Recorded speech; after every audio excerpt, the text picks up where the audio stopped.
E aí, pessoal, tudo bem com vocês? Nós vamos falar sobre um assunto que tem uma certa similaridade com capacitores, só que agora nós estamos falando de um análogo magnético, né? Eu não sei se vocês lembram que os capacitores eles eram usados para produzir um campo magnético, um campo elétrico com algumas características desejadas, né? Nós conseguíamos, né, dependendo da geometria do capacitor, de algumas propriedades físicas, nós conseguíamos armazenar uma certa quantidade de carga, né? Nós tínhamos uma capacitância que dependia dessas grandezas e nós armazenávamos uma certa quantidade de carga, né, e consequentemente se estabelecia uma diferença de potencial, ou seja, se formava um campo elétrico no nosso capacitor. Então agora nós temos um análogo que é magnético, que é um material que gera um campo magnético com algumas propriedades que a gente queira, tá? E esse material a gente chama de indutor. Então, o indutor, na verdade, ele é um material que passa corrente elétrica e, ao passar uma corrente elétrica, por exemplo, o indutor mais utilizado é o solenoide, né? Que é aquele solenoide ainda ideal, né? Que nós dizíamos que era um solenoide longo, né? Com enrolamento bem compacto. O solenoide, se ele passa uma corrente, ele gera um campo magnético, tá? E aí, dependendo de como eu vario as propriedades geométricas do meu solenoide, eu posso interferir no campo magnético que eu vou produzir, tá? Ele é o material mais utilizado porque lembra que o solenoide gerava um campo magnético uniforme e intenso no seu interior. Então, a gente consegue fazer com o solenoide o que a gente fazia lá para o capacitor de placas paralelas, né? Que era o campo uniforme. E a gente ainda, controlando a corrente, a gente ainda consegue controlar a intensidade do campo magnético. Então, como eu comentei, se nós tivermos um solenoide e nós usarmos o solenoide para conduzir uma corrente e produzir um campo magnético, nós vamos chamar esse material de indutor, né? Ele induz um campo magnético ao passar corrente no seu interior. O campo magnético é produzido no seu interior, né? A gente diz que o campo magnético fora do solenoide é igual a zero. Ainda, eu comentei que variando a corrente, nós conseguimos produzir um campo magnético mais ou menos intenso, tá? Só que a indução do solenoide ou do material indutor não é uma propriedade da corrente, e sim uma propriedade da geometria e de outras características físicas. Vamos tentar mostrar isso aqui, abrindo a fórmula que eu vou mostrar aqui, né? Olha só, se uma corrente produz um campo magnético no material indutor, se existe o campo magnético, existe uma quantidade de linhas de campo e existe um fluxo magnético, né, que é produzido no meu indutor. Então, a corrente produz um campo que produz um fluxo e o fluxo magnético, vou usar um Bzinho aqui para dizer que é magnético, ele é então proporcional à corrente, né? Quanto maior a corrente, maior o campo e maior o fluxo. A constante de proporcionalidade eu vou chamar de L. Essa é o que eu vou chamar de indutância, é a constante de proporcionalidade nessa fórmula aqui, tá? A indutância às vezes é chamada de autoindutância também. Já falo no próximo conteúdo por quê, tá? Mas a indutância, ela é a constante de proporcionalidade entre a corrente e o fluxo de campo magnético, tá? Então, se eu quisesse saber quem era a indutância, isso aqui é um L maiúsculo, tá? Eu faria fluxo dividido pela corrente. Só que lembrando que quando eu tenho N espiras, que vai ser o caso de um solenoide, eu tenho N fluxos. Então, eu não posso esquecer de colocar um N aqui na minha fórmula, tá? Então, na verdade, essa é a fórmula da indutância, não só do solenoide, mas de qualquer material indutor, tá? Que é essa fórmula aqui. Então, qualquer solenoide vai possuir indutância, tá? Porque, ao passar corrente, ele gera um campo e acaba produzindo fluxo. Então, ele sempre vai ser um material indutor. Claro que a gente chama ele de indutor quando ele é usado no circuito para essa função, tá? E aí a gente mede a indução do solenoide através dessa fórmula que eu tinha mostrado para vocês anteriormente. A unidade de indutância, olhem aqui, ó, a gente tem fluxo e corrente. E lembra que o fluxo vinha de uma fórmula assim, ó, NBA cosseno θ. Isso aqui não tem unidade, esse aqui não tem unidade. O campo era em Tesla, a área em metro quadrado. Então, a indutância é Tesla vezes metro quadrado dividido pela unidade de corrente, que é ampere, tá? Só que isso ganhou um nome novo no sistema internacional, que é o Henry. Então, só para mostrar, porque eu falei que a indutância não depende da corrente, ela é uma propriedade de questões geométricas. E olhando para essa fórmula assim, do jeito que ela tá, parece que a indutância depende da corrente, né? Não necessariamente. Quer dizer que quanto mais corrente, menor a indutância nessa relação, mas a corrente e o fluxo vão andar juntos. Então, na verdade, a indutância não depende da corrente, tá? A indutância é uma característica do material. Eu vou mostrar por quê. Então, eu vou abrir o cálculo aqui para o solenoide ideal, que é o solenoide que nós estamos utilizando, para mostrar a relação da indutância com as propriedades geométricas, né? Nós começamos dizendo que a indutância era Nφ dividido por I, né? Então, eu vou trabalhar com esse termo aqui, ó, tá? Nφ, quem é Nφ para um solenoide ideal? Vai ser NBA cosseno θ, né?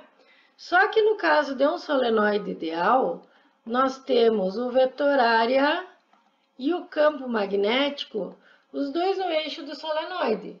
Então, esse cosseno θ aqui, ó, é cosseno de zero, que é 1. Isso aqui não afeta o nosso cálculo.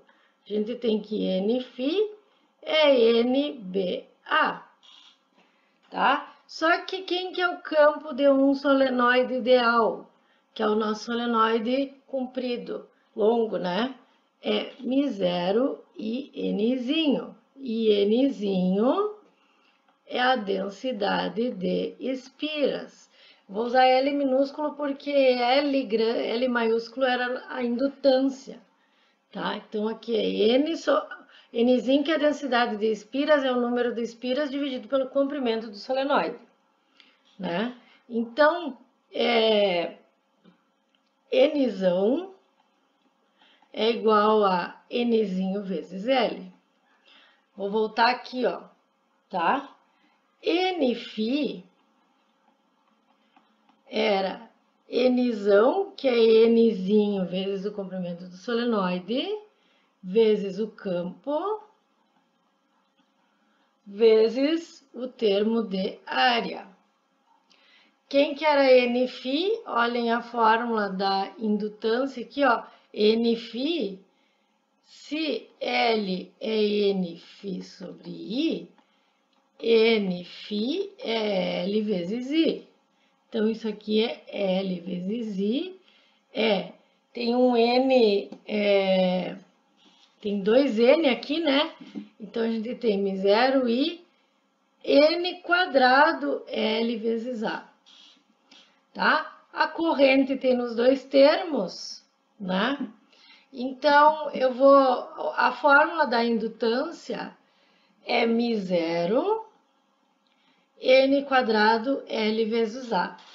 Se usa muito a indutância por unidade de comprimento do solenoide, tá? É mais usual de se trabalhar com a indutância por unidade de comprimento do solenoide ideal, acaba sendo μ0 N quadrado vezes A, tá?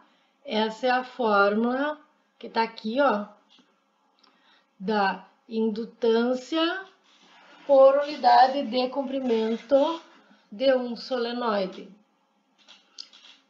tá? Então, percebam que agora, ó, não tem nenhuma corrente aqui no meu cálculo, só tem a densidade de corrente e a área, que são propriedades físicas, tem a ver com as características geométricas, tá? Uma outra coisa que vocês vão ouvir falar quando se fala em solenoide, vocês imaginem que o solenoide, né? O solenoide é um enrolamento de espiras. Imaginem que por esse solenoide passa uma corrente variável. Se passar uma corrente variável, vocês concordam comigo que a corrente é proporcional ao campo, que é proporcional ao fluxo de campo magnético, né? A corrente é proporcional ao campo magnético, que é proporcional ao fluxo. Se eu passar uma corrente variável, o campo magnético gerado por essa corrente também será variável, né? Só que se o campo magnético for variável, as espiras vão sentir um fluxo de campo magnético variável. E o que acontece quando se tem um fluxo de campo magnético variável? Se produz uma força eletromotriz induzida, né? E, consequentemente, o material vai passar uma corrente induzida. Quer dizer que se a minha corrente for variável, eu consigo autoinduzir. Se o solenoide tiver uma corrente variável, ele vai produzir um campo variável e as próprias espiras vão sentir um fluxo variável que vai fazer com que seja induzida uma corrente no próprio material. Então, isso a gente chama de autoindução, tá?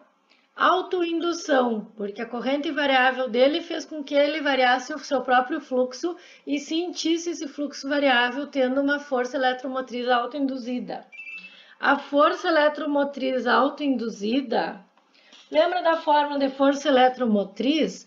Era menos N, variação ou derivada do fluxo em relação ao tempo, né? Só que agora a gente abriu que L, que é a indutância, é Nφ dividido pela corrente. Essa indutância pode ser a autoindutância do material, tá? Então, nós temos esse termo aqui, ó, Nφ, vamos juntar aqui para ficar melhor, ó. Derivada no tempo de Nφ. Tá? N é constante, pode sair fora da derivada, mas só para a gente enxergar, ó, Nφ é L vezes I, né? Então, se eu substituir a força eletromotriz autoinduzida, vai ser a derivada de L vezes I. A autoindução ou indução do material é um valor característico do material, é uma constante. Então, a força eletromotriz autoinduzida vai ter esse termo de indução fora da derivada, e aí eu tenho a variação, né, a derivada da corrente em relação ao tempo. Porque se eu tiver uma corrente variável, aqui eu vario o campo, fluxo e autoinduzo uma corrente induzida, né, no material. Então, essa é a expressão para força eletromotriz autoinduzida. Tá? E aí, então, eu chamo de autoindução o processo que o material, ele mesmo passa uma corrente, gera um campo e se induz, né? Ele se autoinduz uma força eletromotriz. A gente chama de força eletromotriz autoinduzida e a corrente que esse material passa também é uma corrente autoinduzida. Tá? Aqui são os cálculos que eu mostrei. E um último assunto relacionado a essa questão de indução, além do material poder se autoinduzir uma corrente, se esse material passar uma corrente variável, produzir um campo variável e variar o seu fluxo magnético, e tiver se um solenoide fizer isso, e tiver um outro solenoide na frente dele, o outro solenoide também vai perceber a variação de fluxo. E toda vez que há uma variação de fluxo, há uma indução de corrente e de força eletromotriz no material. Então, se eu tiver duas bobinas ou dois solenoides próximos, o fato de um variar a corrente não só se autoinduz uma força eletromotriz, como induz no outro material, né, no material externo, que também vai sentir essa variação. Então, a gente chama isso de indução mútua, tá? Porque o material passa corrente, ele ainda se autoinduz uma força eletromotriz, além de induzir uma força eletromotriz no outro material que está próximo. E se esse outro material ainda assim passar uma corrente autoinduzida que for variável, o primeiro também vai sentir a variação. Então, um sente do outro e acaba que os dois materiais induzem mutuamente uma força eletromotriz e uma corrente induzida. Tá? Isso é um processo que a gente chama de indução mútua.